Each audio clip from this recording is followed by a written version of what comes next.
Parashá número 10, como decía el hermano, Miquet.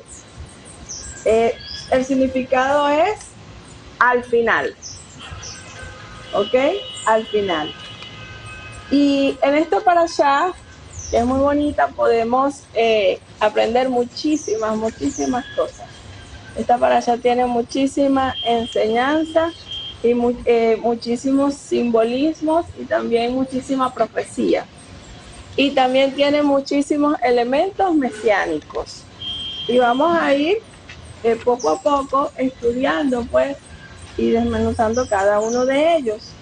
Lo primero que llama la atención, eso que vio el faraón en Joseph para colocarlo como gobernador de todo Israel.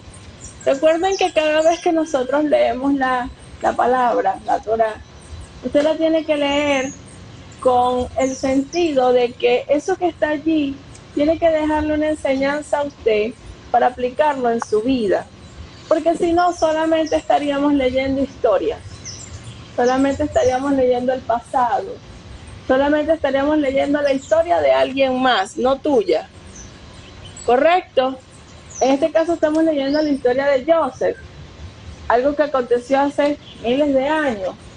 ¿Qué sentido tiene para mí algo que pasó hace tantos milenios y que no tiene nada que ver conmigo? Ese no debe ser, no es la actitud cuando nosotros leemos la Torá, cuando nosotros leemos la palabra del Eterno. Siempre nosotros debemos entender que lo que está escrito en allí en la Torá, en el Taná, la palabra del Eterno, está vivo y tiene varias connotaciones. Y lo hemos venido diciendo varias veces, incluso cuando hacíamos el seminario.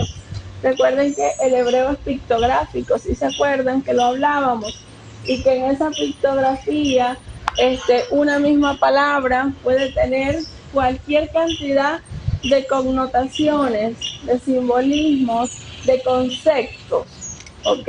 Como lo veíamos esta semana con la palabra ¿cuál? A ver si recuerdan. ¿Cuál es la palabra? Emunar. Amén. Emuná, experto artesano y criar un hijo. ¿Ves? Como 4 conceptos, connotaciones distintas, se derivan de las 3 mismas letras, Aleph, Men y Nun. Entonces, así es, imagínense, toda la Torá y la palabra de letra. Entonces, vemos cómo el faraón decide tomar a Joseph, un extranjero, un muchacho que no, bueno, por decir muchacho, porque tenía 30 años, ¿no? Un muchacho que no era egipcio, que no tenía religión egipcia, que no tenía cultura egipcia, que sus padres no eran de ese pueblo. Y él decide ponerlo como gobernador, segundo al mando de toda una nación, aún siendo extranjero. Eso ahorita constitucionalmente ni siquiera se puede hacer. Yo creo que ni en Venezuela ni en ninguna parte del mundo. Porque creo que todas las constituciones, si no me equivoco, de los países tienen un artículo que establece que para tú ser presidente de la república o vicepresidente y todas estas cuestiones del poder ejecutivo, tú tienes que tener la nacionalidad por nacimiento del país en donde vas a ejercer ese cargo político, ni siquiera por naturalización, por nacimiento. Fíjense. Pero qué increíble cómo un muchacho que no era egipcio fue el gobernador de una nación, porque el Eterno estaba con él, y cuando el Eterno tiene propósitos con una persona, se cumple y hace cosas maravillosas. Entonces el faraón, por supuesto, ve algo en este muchacho, más allá de que él interpretó esos 2 sueños. Y yo me voy a enfocar en eso, todos nos vamos a enfocar en eso porque vamos a aprender mucho de Joseph. Y yo anoté 3 características que son las que menciona. La número 1 es discreto. Diga conmigo discreto. La número 2, sabio. Y número 3, discernimiento. Fueron las 3 cosas que dijo Faraón acerca de Joseph. que era un hombre discreto, que era un hombre sabio y que era un hombre con discernimiento. Muy bien. Cuando nosotros investigamos lo que es la palabra discreción, significa reserva o cautela para guardar un secreto o para no contar lo que se sabe. Y no hay necesidad de que conozcan los demás. Eso es discreción. Lo voy a volver a leer. Reserva o cautela para guardar un secreto o para no contar lo que se sabe. Y no hay necesidad de que conozcan los demás.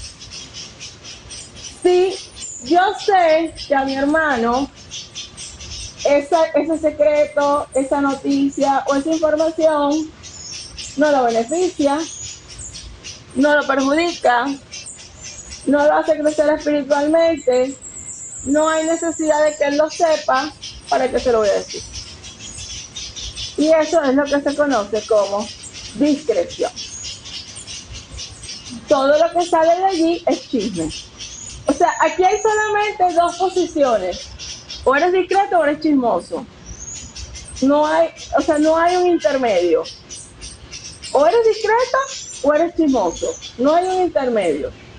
Luego sigue diciendo el significado en cuanto a la discreción: prudencia y sensatez para formar un juicio y tacto para hablar u obrar. Eso también es discreción. Cuando la gente tiene tacto para hablar. Ay, yo le dije sus 4 cosas, porque se lo merecía y se lo dije en su cara, y bueno, se lo merecía. No eres una persona discreta, porque a lo mejor no tienes tacto para hablar. Bueno, pero es que la gente que decide las cosas en su cara, que decíselo, y delante de quien sea, y como le caiga. No eres un Joseph. Así no era Joseph. Eres tú, pero no eres Joseph. Porque Joseph no era así. Aleluya. Prudencia y sensatez para formar juicios y tacto para hablar u obrar. La segunda característica de Joseph es la sabiduría. Dijeron ellos de él, los egipcios, incluyendo Faraón, es sabio. Acuérdense que él tenía unos sabios, ¿se acuerdan? Y él de hecho mandó a llamar a sus sabios para que los sabios le adivinaran, porque es la palabra que ellos usaban, le adivinaran el sueño. Y estos sabios, más allá de ser expertos y conocedores en muchas cosas, acuérdense que Misraim era una nación en aquel entonces muy potente, que se caracterizó por muchas cosas, en las edificaciones que hicieron, la parte de la arquitectura, la parte de la ingeniería, la parte de la agricultura, la parte de, o sea, ellos estaban muy avanzados, ¿ok? Entonces, en esa parte de técnica, de conocimiento, ok, habían sabios, pero también habían unos sabios, que son que eran unos brujos, pero ellos llamaban sabios, pero que era una parranda de brujos toditos, adivinos y ¿cómo se llama? Sacerdotes de los dioses. Entonces, ¿qué pasa? A él le dicen a Joseph, es que es un sabio por lo que dijo. ¿Cómo es que él pudo saber lo que significaba el sueño? Es un sabio. Ahora bien, ¿qué es un sabio? Es una persona que muestra buen juicio, prudencia, una vez más, fíjense, prudencia y madurez. Madurez en sus actos y decisiones. Es una persona que tiene sabiduría. La palabra dice que el que quiera alcanzar sabiduría tiene que poner en práctica los mandamientos del Eterno, y entonces serás sabio. Les doy un dato, un consejo. Es algo que yo tengo haciendo muchos años. y me gusta muchísimo. Por ejemplo, eh, póngase como meta. Hay gente que no le gusta leer. Yo no sé si ese es su caso. O le cuesta leer incluso la misma palabra. Y cuando uno está así, que está pasando por esos procesos de bajones, que le cuesta mucho leer la palabra, que le cuesta mucho leer libros de corrido, o todo ese tipo de situaciones, yo lo que hago es que yo tomo el libro de Proverbios. El libro de Proverbios tiene 31 capítulos y el mes tiene 31 días y otros tienen 30. Leo un proverbio en el día que me toca. Si hoy es 24, hoy leo el proverbio 24. Si mañana es 25, mañana leo el proverbio 25. Y así, o sea, yo cuando paso un día y digo, yo no he leído la Biblia, o sea, ayer no la leí, ¿y qué día es hoy? 18, busco Proverbios 18 y leo el capítulo 18 de Proverbios. Mire, usted no se imagina todo lo que yo he aprendido así, haciendo algo tan sencillo como eso, leer un proverbio al día. Con el libro de Proverbios usted aprende lo que es el orgullo y que es malo. Aprende lo que es la vanidad. También lo hago con el libro de Cogelet, Eclesiastés. Hago lo mismo. Eclesiastés es más corto, tiene 12. Es más corto, pero igualito lo hago. Si hoy es 8, leo el capítulo 8 de Eclesiastés. O si hoy es 18, o si hoy es 18, igualito leo el 8. O sea, busco la manera. Y nada más leyendo esos dos libros, Proverbios y Eclesiastés. Eso es formidable. Por eso es que los llaman libros de la sabiduría. Ahí usted aprende. Si usted anda enluchado porque no tiene real, usted lee, cógele y se le quita la rabia. Porque ahí usted entiende, o sea, lo que es el dinero y qué es lo que vale y se tranquiliza, se calma. Si usted anda molesto y bravo porque no tiene algo que quería, lo que sea, no consiguió el trabajo o no ha conseguido el novio o no ha conseguido lo que quiere, usted lee Eclesiastés y se tranquiliza, porque todo tiene su tiempo. Se lee eso y se calma, se le quita el afán y la angustia que tiene. Es maravilloso. Entonces, ¿dónde vamos a hallar sabiduría? En la palabra. ¿Dónde vamos a hallar sabiduría? En la Torá, en los libros escritos por el Eterno. Los salmos también, esos son los libros sapienciales. Hoy es 24, lea el Salmo 24 o lea el Salmo 124. O sea, si usted anda en un proceso de que no está leyendo un libro secuencialmente, porque voy a tener fe, lo terminó. Estaba leyendo Reyes y lo terminó, ya no sabe qué leer. Listo, no se complique la vida. Hoy es 24, lea el Salmo 124, lea el Salmo 24, lea el Proverbio 24. O sea, busque la manera de leer la palabra y usted va a recibir del Ruach HaKodesh y se va a llenar de sabiduría. Con algo tan sencillo como eso. Ahora, usted quiere estudiar la palabra, hágalo secuencial. Cuando yo quiero estudiar la palabra, sí lo hago secuencial. Tomo un libro, agarro un papel, lápiz, cuaderno y me paso a estudiar un libro o un personaje o una profecía, ¿ya? Pero si usted está en un proceso ahorita de que no sabe, usted use esa fórmula, le va a dar resultado, créame. Yo la he aplicado años y me ha dado resultados. Años. Ok, vamos a seguir con el tercer punto, que es el discernimiento. El discernimiento. Y significa distinguir por medio del intelecto. Claro, yo estoy buscando discernimiento como lo define la Academia Española y todo el asunto. Pues, vamos a ver desde un punto de vista bíblico. Distinguir por medio del intelecto. Ellos dicen intelecto. Pero sí tiene que ver un poquito. Distinguir por medio del intelecto una cosa de otra o varias cosas entre ellas. De manera simplificada podemos decir que discernimiento es distinguir o diferenciar. Básicamente es eso. O sea, distinguir o diferenciar. O sea, voy a discernir entre el cuarzo y el mármol. O sea, cuáles se parecen pero no son lo mismo. Este es el cuarzo, por esto, este es el mármol. Discernir. Discernir es diferenciar, es distinguir, ¿ok? Y por supuesto existe un discernimiento intelectual de cuando una persona conoce, una persona llega a un hospital con un dolor en la espalda y un médico profesional inmediatamente sabe si es un lumbago o es un cólico nefrítico. ¿Por qué? Por las características, por cómo se ve la persona, por lo que ya inmediatamente, o sea, yo estaba una vez en emergencia, en un hospital, llegó un muchacho, pero tú sabes que no podía ni con su vida, un jovencito, doblado del dolor. Y estaba la doctora llenando el recibo de otro paciente, lo vio y dijo, ¿qué tiene? No, doctora, que tiene un dolor muy fuerte en la espalda, tiene no sé qué más. Lo vio así, es un cólico nefrítico. Ni siquiera lo tocó, simplemente lo vio. No está amarillo del dolor, es un cólico nefrítico. Eso es discernimiento, pero es un discernimiento intelectual. O sea, ella fue a una universidad y a ella le enseñaron cómo se le ve la cara a lo mejor a una persona que tiene un lumbago y cómo se le ve la cara a una persona que tiene un cólico nefrítico.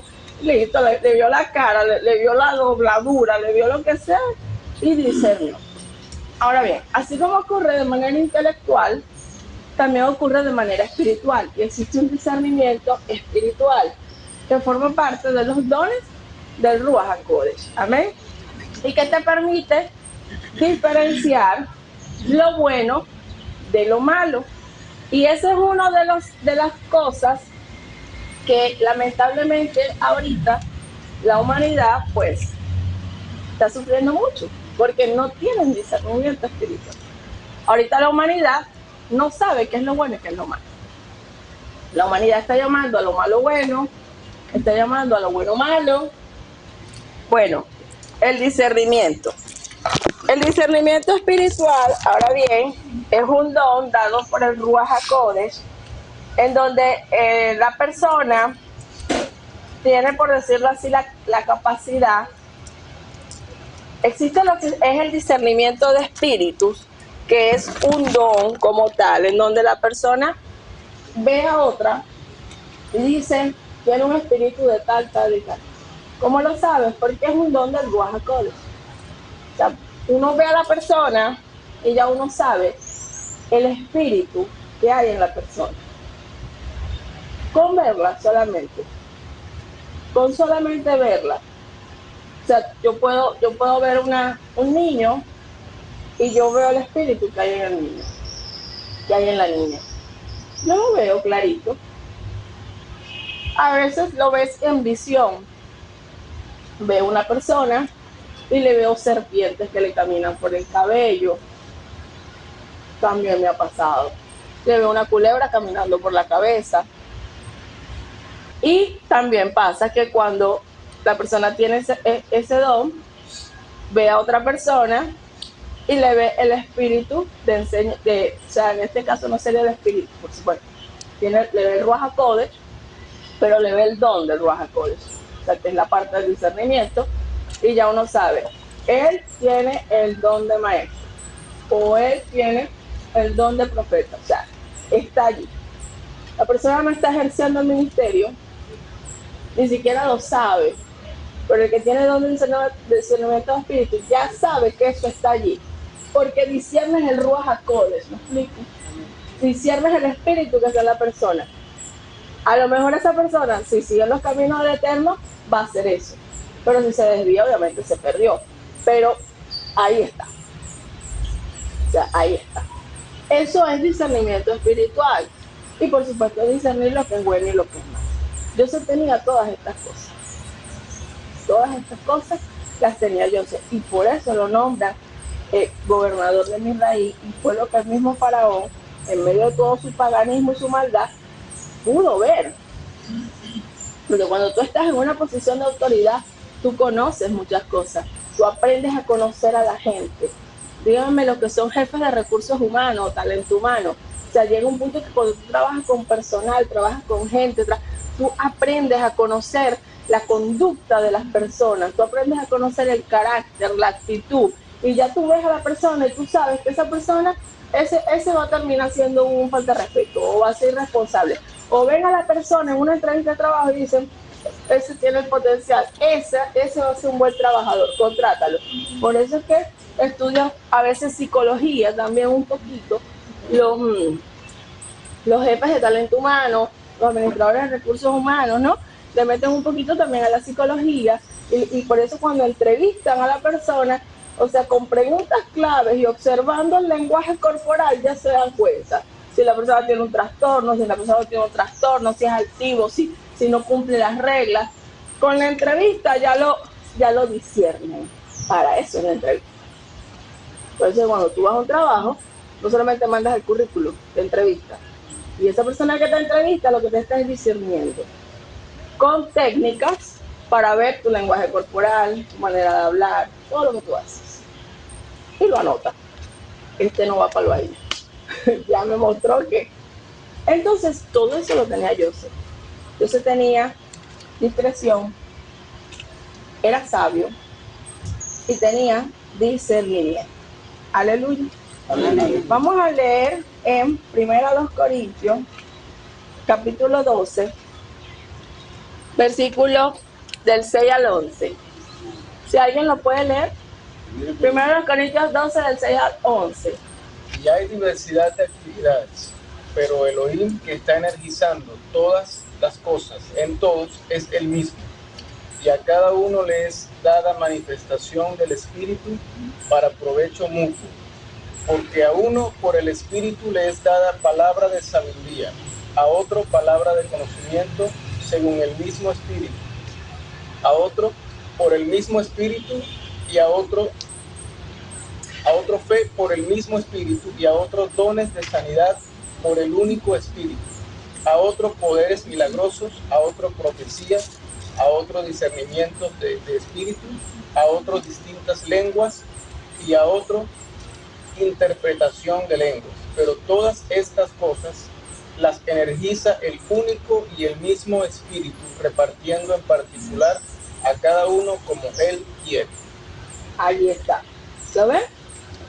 Si yo me pongo a analizar a Joseph, así solamente con los 9 dones, porque son muchos más, pero por lo menos los 9 que está citando ahí ese verso, ¿qué dones podríamos decir que tenía Joseph? Sanidades no, porque no, bueno, y si lo hizo no lo sabemos, no lo sé.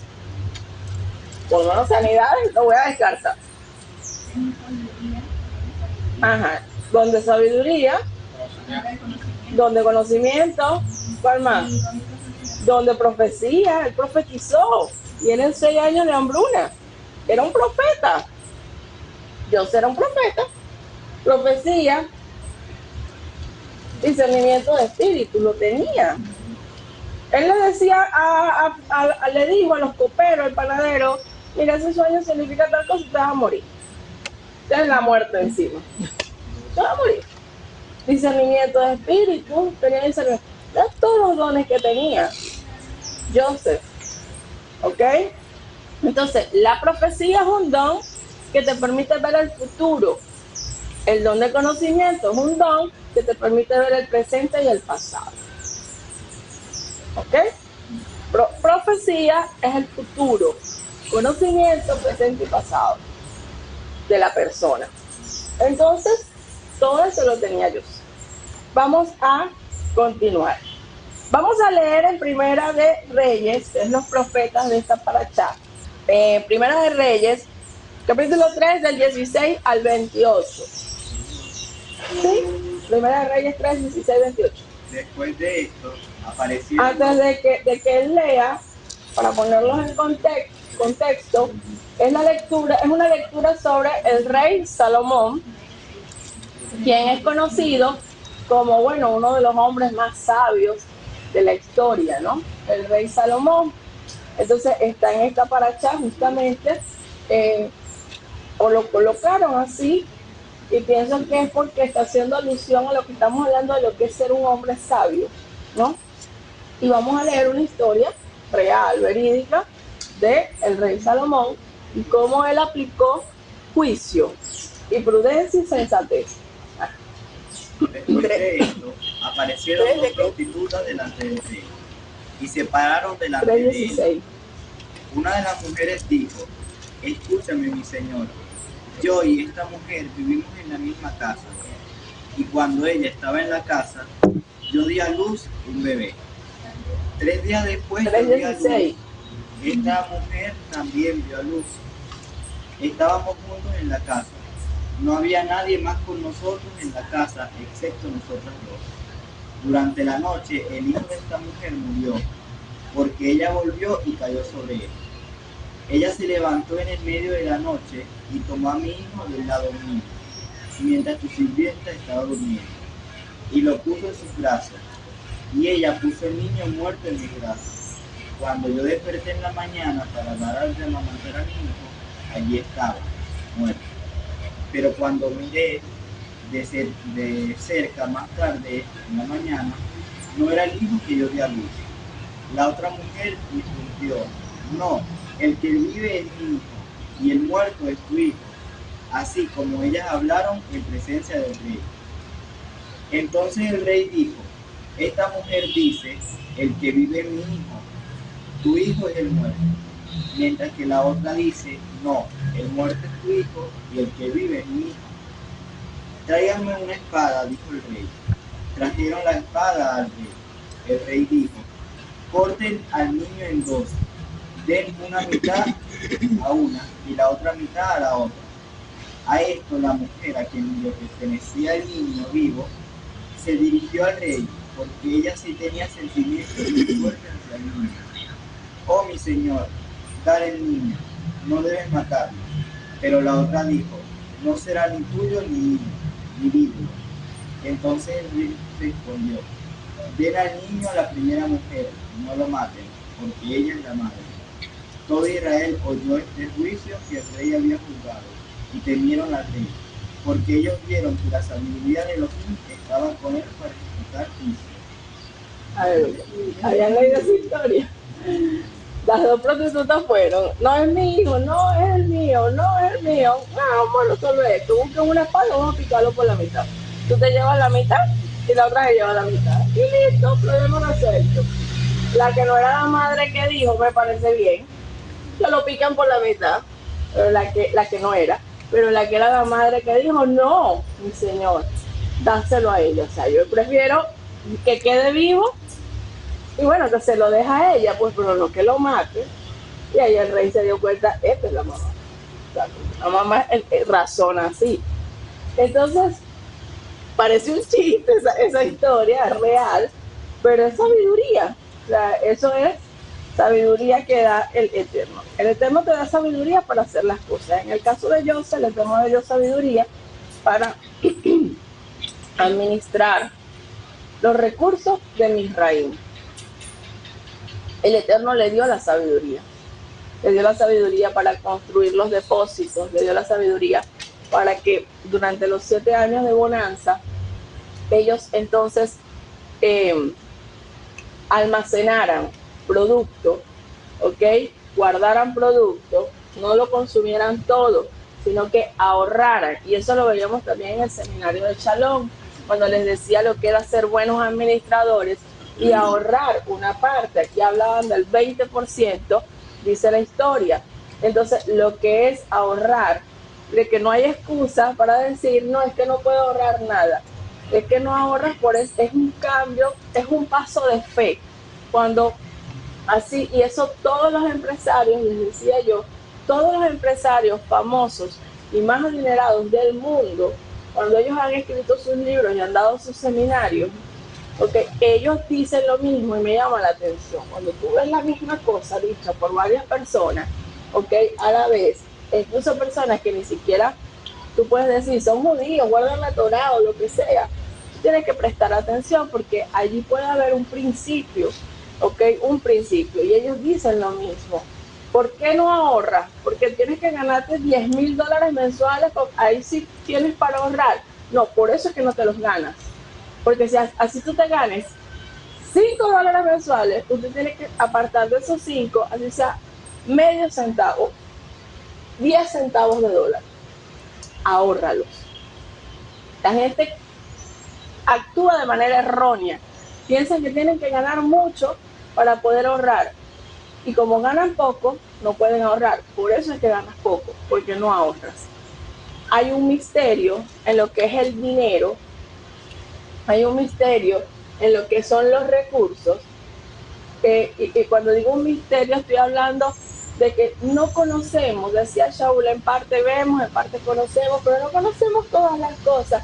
Usted desconoce, así como yo, miles de millones de principios, cómo funciona la vida humana y el planeta Tierra y todo este sistema, universo y todo lo que es el reino del Eterno. No lo conocemos. Somos como niños. Somos como gaticos en este mundo. O sea, no entendemos la plenitud del funcionamiento de las cosas conforme a las leyes y las ordenanzas y la mente de los niños. Entonces, en nuestra mente tal vez es así. Cuando yo gane miles de dólares, entonces puedo ahorrar $1 mensual. No, por eso es que no te los ganas. Porque el Eterno sabe que así tú te ganes los 1,000, no vas a ahorrar $1. Así tú te ganes $1,000,000 mensuales, te los vas a gastar el 1,000,000 completo. Y a la prueba me remito. Vean el mundo, pues. Las personas que ganan dinero y gastan, y llega un punto que ya no hayan en qué gastar el dinero. O sea, es una compulsión. Es algo que viene del alma de la persona. Joseph sabía administrar. Él sabía ahorrar. Y fue lo que él hizo. Administró y ahorró. Vino la hambruna y había comida en Israel. Es increíble cómo había comida en una tierra tan pagana. Ahora bien, Joseph es un prototipo de Yeshua. No es que sea Yeshua, sino que en Joseph el Eterno permitió que se manifestaran y que se representaran características del Mesías, del futuro Mesías de Israel, que en él se manifestaran características, se manifestaran vivencias, que él tuviera experiencias, que cuando usted las compara con los del Mesías de Israel, Yeshua, son muy parecidas. Y Joseph viene a ser entonces, por eso decimos, como ese prototipo. Y a su vez también viene a ser ese prototipo de lo que somos nosotros hoy, la casa de Israel, porque Joseph es el padre de Efraín y de Manasés, ¿ok? Y Efraín es la casa de Israel dispersa en las naciones. Él viene a ser también entonces el hijo pródigo, el Efraín que se fue y se gentilizó. ¿Por qué los hermanos cuando llegaron ante él no lo reconocieron? Aparte de que habían pasado los años, 13 años, porque ellos lo vendieron a los 17. Joseph se vuelve gobernador a los 30. O sea, Joseph estaba por el orden de los 30 años, habían pasado más de 13 años. ¿Tú tienes qué edad, David? 14. Una persona cambia su rostro, por supuesto, en esa etapa de la adolescencia, la adultez joven, son muchos los cambios físicos, pero no para tanto, digo yo, ¿no? O sea, de alguna, viéndote a la cara, a los ojos, algo, no, tú no eres mi hermano, o sea, pero nada, era que no lo distinguieron, pero ni un poquito, ni un tantito. ¿Por qué? ¿Cómo estaba vestido Joseph? Como egipcio. Todo lo que tenía Joseph, egipcio. Pintado como egipcio. Pintado, las cadenas, sin barba, el traje, hablando en egipcio, o sea, él no le habló en hebreo. Fíjate que él usaba un intérprete para hacer, pero él usaba un intérprete, pero él entendía todo lo que ellos estaban diciendo, pero él tenía un intérprete al lado, haciendo la parodia, la cuestión. ¿Ah? Y por supuesto, el reino, o sea, el reino es sobre él, o sea que es algo espiritual, esa es otra cosa, pero ese es otro tema. El reino, o sea, cuando la persona tiene el reino, ¿ya? Encima, sobre él, le cambia la cara, la piel, algo ocurre, le cambia el color del cabello, te cambia los ojos, todo te cambia, o sea, eso es algo espiritual. A que estos venían todos asoleados, ¿ah? Los hermanos, esos pelos tostados, flacos del hambre, y llega aquel hombre imponente, de buen mozo, de perfumado, de bien vestido, de lino planchado, que no había mundo que lo reconociera. O sea, la parte económica, lo que hemos hablado en el seminario, o sea, el reino en la persona, cómo te cambia, ¿ok? Y ellos no lo reconocieron. ¿Qué dice Juan capítulo 1, versículo 11? Juan 1, del 11 al 12. Él vino a su propia tierra natal y su propio pueblo no lo recibió. Hasta ahí. Él vino a su propia tierra natal y su propio pueblo no lo recibió. ¿De quién está hablando? De Yahshua. No lo reconocieron como el Mesías. ¿Me explico? No lo reconocieron como el Mesías. Así como Joseph no lo reconocieron sus hermanos. Yahshua inició su ministerio ¿a qué edad? A los 30. ¿Qué edad inició Joseph la gobernación? A los 30. Muy bien. Joseph estuvo preso. ¿Estuvo preso Joseph? Sí. ¿Estuvo preso Yahshua? Sí. El que vendió a Yahshua, ¿cómo se llamaba? Judas. Judas Iscariote. ¿De qué tribu? De Yahudá. El que vendió a Joseph, ¿quién fue? Yahudá. ¿Ves? Entonces, todo es como es un simbolismo, es un prototipo. ¿Ok? El nombre egipcio que le dieron a Joseph, Sanaspanea, ¿qué significa? Significa el creador. Significa el preservador de la vida. Significa el gobernador del distrito del lugar de vida. Eso significa Sanaspanea, el nombre egipcio que le pusieron. El gobernador Sanaspanea. A Joseph. ¿Y quién es Yahshua? El creador, porque él es Elohim. ¿Correcto? El gobernador de la vida. Entonces, allí vemos la similitud. Vamos a leer ahora. Fíjense, dice Bereshit 41, 42, que a Joseph, Faraón se quitó su anillo de sellar de su mano y lo puso en la mano de Joseph, hizo que lo vistieran de lino fino, con una cadena de oro en su cuello, y lo hizo montar en un segundo carruaje. Y luego vamos al libro de Lucas, ¿verdad? En el capítulo 15, en el versículo 22. Lucas 15, 22, y allí vamos a encontrar la parábola del hijo pródigo. Y dice Lucas 15, 22, pero su padre le dijo a sus esclavos, pronto, traigan una túnica, la mejor, pónganla sobre él, pongan un anillo en su dedo y zapatos en sus pies. Entonces vemos cómo a Joseph, el faraón, lo viste, ¿correcto? Le pone túnicas y un anillo. Y vemos cómo al hijo pródigo lo visten. Le ponen también la mejor túnica y le ponen también el mejor anillo.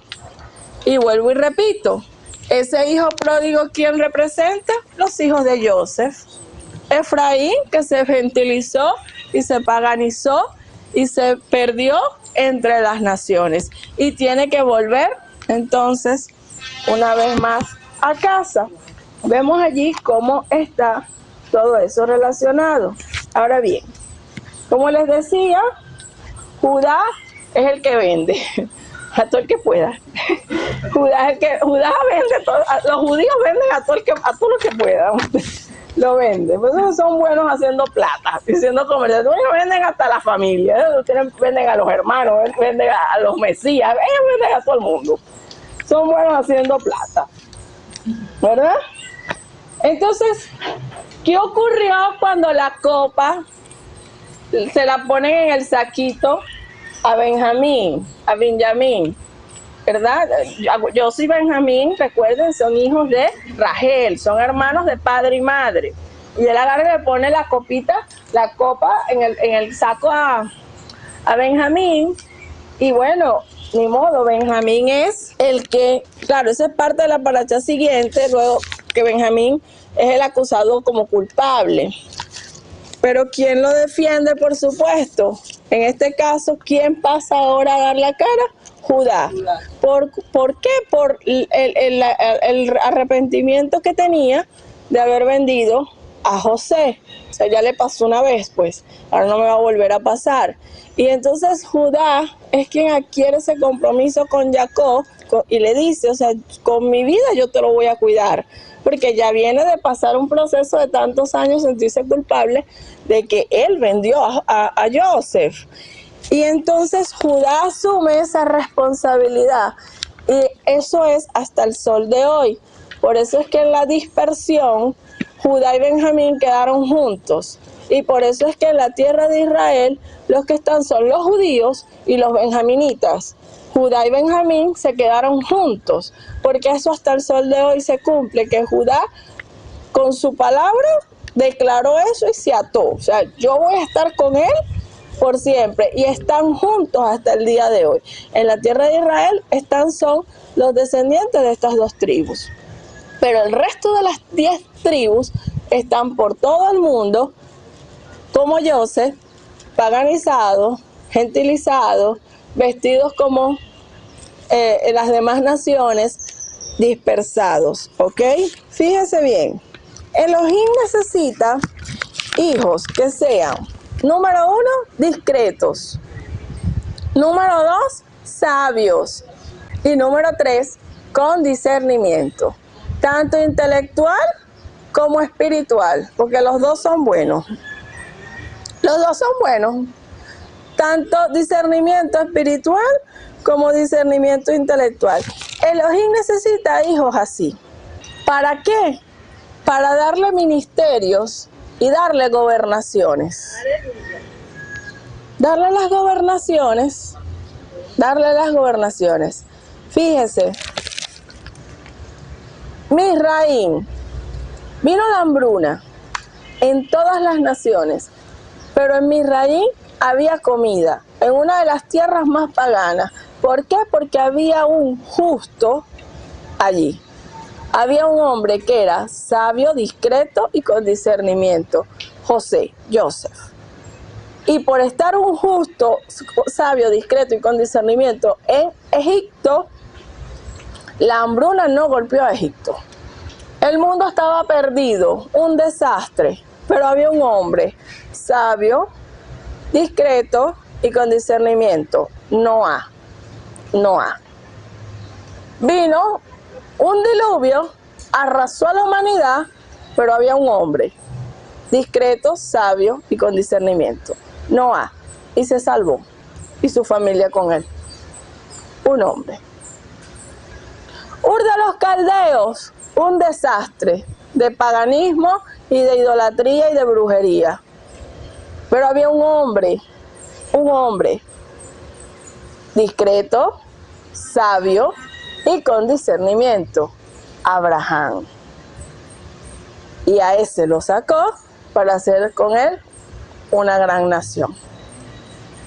Entonces, a veces creemos que tienen que ser muchos. No, es uno, un hombre que sea discreto, que sea sabio y que tenga discernimiento. Pero es que ni siquiera uno haya el Eterno, ni siquiera uno, para ponerlo a gobernar, para ponerlo a capitanear el arca. Necesito un capitán para el arca, uno solo, no 2 ni 3. Necesito uno solo para ponerlo como gobernador. No lo consigo. Somos chismosos, no somos discretos, El Eterno no le gusta el chisme. Entienda eso. El Eterno no responde las oraciones de los chismosos. O eres chismoso o eres discreto. Si son tres características que el Eterno necesita en ti: discreción, sabiduría y discernimiento, y eres chismoso, ya no calificas, te falta una. Y parece mentira. Si no eres discreto, automáticamente ya no eres sabio. ¿Correcto? ¿Cómo me vas a decir, yo soy un chismoso sabio, pastora? Yo soy una chismosa sabia, o sea, yo soy chismosa, pero soy sabia. No, es que al ser chismoso ya no eres sabio. Y si voy para la tercera característica, discernimiento, soy chismosa, pero tengo discernimiento. No, si eres chismosa, tampoco tienes ya el discernimiento. O sea, la primera característica te anula ya la siguiente. Listo. No puedes decirme que eres un chismoso sabio o eres un chismoso con discernimiento. Pero yo diciendo qué chisme cuento y qué chisme no cuento. No es así. O yo discierno hasta dónde cuento el chisme. O sea, hasta aquí lo cuento y lo demás me lo reservo. No, tampoco. Está entendiendo la profundidad, por eso es que uno tiene que leer el Taná aplicándolo a uno para ver realmente, o sea, qué es lo que te toca. Somos como Joseph. ¿Qué fue? ¿Por qué dijeron? Ahora te voy a hacer una pregunta. ¿Por qué usted cree que tenía que ser Joseph discreto? ¿Por qué tenía que ser discreto? ¿Por qué tenía que ser ese hombre discreto? Entendiendo que discreción es que usted no anda chismeando, ni diciendo cosas. Porque el mundo no podía saber que venía una hambruna. Solamente Egipto lo sabía. ¿Ves? El mundo no sabía. Todas las demás naciones no sabían que venía una hambruna. La profecía fue para Egipto. La profecía no fue para las naciones. Entonces tú no puedes ir a chismoso a decir la profecía de Egipto. La profecía fue para Egipto. Guarda tú. ¿Y qué pasa si ya era un chismoso? Se va a ir por todo. Mira, tú sabes que vienen 7 años de hambre, mira, no sé qué, y comienza el acaparamiento, y comienza el dólar today, y el dólar paralelo, y el desastre, y aquella. No. ¿Qué cantidad de comida había? Entiende, tenía que ser discreto. Nadie supo que venía una hambruna hasta que llegó. Y ellos pudieron controlar la comida. Histeria colectiva. No era histeria colectiva. Eso era un juicio. Entonces, tú tienes que dejar que el juicio corra su curso. Viene un juicio a las naciones. Entonces, allí entra la característica de la discreción. Y eso es lo que busca Elohim en cada uno de nosotros, pero no somos para nada discretos. ¿Verdad que no? ¿Ah? ¿O sí somos discretos? ¿Ah? ¡Aleluya! Estamos aprendiendo. Nos están puliendo como la plata, ¿verdad? Lo que nos pasa por agua pasa por candela. Eso es lo que nos pasa por agua pasa por candela. Así es. Muy bien. Entonces, el Eterno, no hay una, o sea, ¿usted cree que el Eterno no quisiera ver en las instituciones públicas, verte a ti, de pronto, allí? Vernos a nosotros, a cualquiera de nosotros, con los dones, talentos que tienes, conocimiento técnico, profesional, la profesión que estudiaste en una universidad. ¿No quiere verte a ti siendo el jefe en un sitio de eso? ¿Qué cree usted? O sea, ¿qué hay en la mente del Padre Eterno? No, yo quiero que él sea el empleado toda la vida. O yo quiero que él sea el que dirija. Un Joseph. ¿Y por qué no están los hijos del Eterno en tantos sitios? Tal vez, ¿por qué no están? Porque es que no hay diferencia entre los hijos del Eterno y los paganos que están allí, y los egipcios que están allí. No hay una diferencia. No la hay. Da igual que estés tú o que esté otro. Y no puede dar igual. Tienes que ser como Joseph, distinto, diferente. O sea, ¿cómo va a dar igual? No, tú no eres egipcio. Tú tienes que ser distinto, tú tienes que ser diferente. O sea, a partir de hoy, o sea, tú no puedes ser igual. No puede dar igual que seas tú o que sea otro. No, o sea, si eres tú, es porque Elohim está contigo y va a ser diferente contigo. Tiene que ser diferente contigo. Pero no, o sea, nos hemos amoldado a que da igual quien esté. Y no puede ser así. El Eterno tiene que, nos está llenando de sus Ruach HaKodesh para entonces Él colocarnos de pronto en lugares en donde nosotros podamos ayudar a otros o administrar los recursos para beneficiar a otros, no para robarlos, para administrarlos. José no se robó ni un trigo de allí, ni un paquetico de harina. Él era el administrador y le tenían confianza y lo vistieron como príncipe egipcio. Y no era egipcio, no era egipcio. Y tenía siervos, y tenía esclavos, y vivía en una casa como cual rey, y tenía el anillo del rey, el anillo. El anillo simboliza la autoridad. Lo que se firma se sella con el anillo. Lo que no lleva este sello no es legal, no es válido en el reino. Él tenía el anillo en su mano. Aleluya. Entonces debemos aprender de Joseph todas esas cosas y compararnos con él. Yo aprendí hace mucho tiempo de un pastor que decía que a nosotros nos encanta compararnos con las cucarachas y con los cucarachas, con los malvados, porque eso nos hace sentir buenecitos. No, es que yo no soy malo porque no mato, o sea, nos comparamos con los homicidas. Yo no robo, nos comparamos con los ladrones. Yo no ando por ahí violando a nadie, nos comparamos con los violadores. Entonces eso nos hace sentir bien, pues, porque somos buenos. Pero si nos comparamos con Joseph, o si nos comparamos con Yeshua, es con eso que nos tenemos que comparar. No con los ladrones, los homicidas, los violadores, los narcotraficantes, y entonces somos buenos comparados con ellos. No, pero es que no es con ellos, es con Joseph,